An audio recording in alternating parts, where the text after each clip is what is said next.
చెప్పు పెద్ద ఏం సాయం చెప్పు చేసా. కూలోళ్ళ పనంతా ఈ నెలతో చేపిద్దాం. బాగా దిట్టంగా ఉన్నారు ఒక్కొక్కడు. ఏం పని చేయలేదురా. ఆ మళ్ళీ పని చేయండిప్ప. తీసుకోండి అప్ప. ఒకరు గిన్నెలు తీసుకోండి, ఒకరు కలుపు తీపోండి.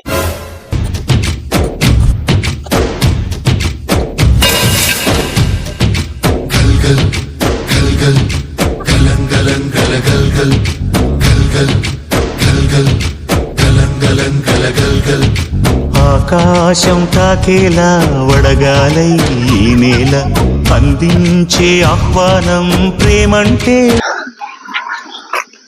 ఏంది పెద్దయ్య సహాయం అని సాయంత్రం సంపేసిన పని చేపించి. అబ్బా థ్యాంక్స్ అప్ప అందరికి. మీకు ఎప్పుడు కూరగాయలు కావాలన్నా మళ్ళా రండి అప్ప. మీకు ఎన్ని కాలం కానీ తీసుకోపోండి. మాకు